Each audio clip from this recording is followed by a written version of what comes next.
Coaching के होला बहुत पढ़ैया जी अजी होला बहुत पढ़ैया जी अजी विद्या क्लासेस कोचिंग के होला बहुत पढ़ैया जी अजी अपन बेटावा बेटिया के भैया ओही जे पढ़ाई हाजी अजी अपन बेटावा बेटिया के दीदी ओही जे पढ़ाई हाजी अजी अपन बेटावा बेटिया के।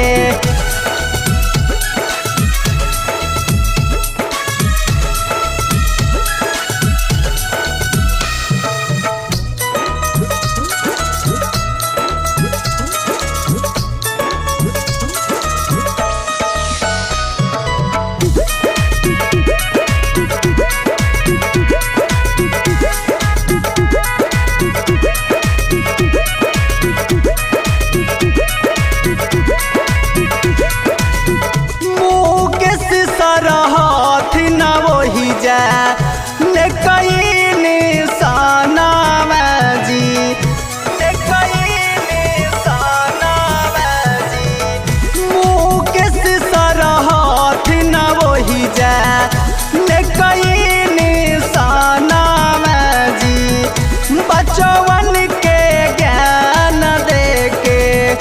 बनैथिन महानवा जी सभे सब्जेक्ट होला होला नाही ढिलैया जी अजी सभे सब्जेक्ट होला होला नाही ढिलैया जी अजी अपन बेटावा बेटिया के भैया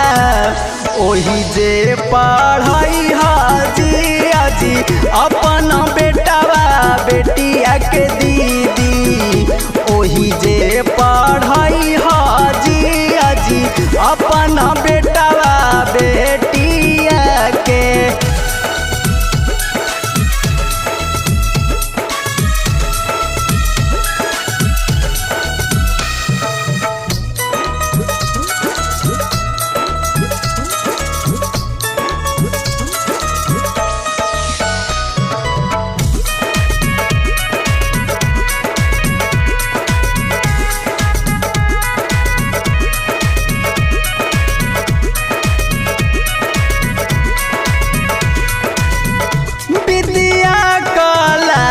में जाके लिखवाइली हनामावा जी लिखवाइली हनामावा जी विद्या क्लासेस में जाके लिखवाइली हनामावा जी रूपेश सर पढ़ाई थी ना वही जा हो तो खूबे नामावा जी सुराही चक में हा कई बतिया ना भूलाई हाजी अजी सुराही चक में हा कई बतिया ना भूलाई हाजी अजी अपन बेटावा बेटिया के भैया ओही जे पढ़ाई हाजी अजी अपन बेटावा बेटिया के दीदी ओही जे पढ़ाई हाजी अजी अपन बेटावा बेटिया के विद्या क्लासेस कोचिंग के होला बहुत बड़ैया जी अजी अपन बेटावा बेटिया के भैया